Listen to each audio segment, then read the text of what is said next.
ഇത്രയും ഉദാത്തമായ പ്രവചന സിദ്ധി ഉണ്ടായിരുന്ന, തുറന്ന കണ്ണുകളോടെ സമാധിയിൽ ലയിച്ചിരുന്ന, ലോകത്തിന്റെ രക്ഷകനായി നൂറ്റാണ്ടുകൾക്കപ്പുറത്ത് പിറവി കൊള്ളാൻ പോകുന്ന രക്ഷകനെ കുറിച്ചുള്ള, അവന്റെ ഉദയത്തെക്കുറിച്ചുള്ള പ്രവചനങ്ങൾ പറഞ്ഞിരുന്ന ആ ബാലാമിന് പക്ഷേ സമ്പത്ത്, അത്യാഗ്രഹം, പദവികൾ, സ്ഥാനമാനങ്ങൾ കണ്ണുകളെ അന്ധമാക്കിയപ്പോൾ എതിരെ നിൽക്കുന്ന ദൈവത്തെയോ ദൈവദൂതനെയോ കാണാൻ പറ്റിയില്ല.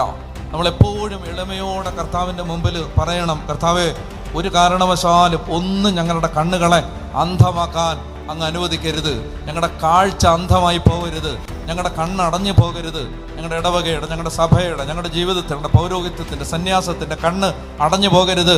ഞങ്ങൾക്ക് കാര്യങ്ങളെ അതിൻ്റെ നിജസ്ഥിതിയിൽ കാണാനുള്ള കൃപ തരണം. അതായത് നമുക്ക് യാഥാർത്ഥ്യങ്ങളെ അതുപോലെ കാണാൻ പറ്റിയില്ലെങ്കിൽ പിന്നീട് നമ്മൾ എല്ലാം വൈകിപ്പോയി കഴിഞ്ഞത് കണ്ടിട്ട് കാര്യമില്ല. പിന്നീടെല്ലാം ശാപം കിട്ടിക്കഴിഞ്ഞും മരിച്ചു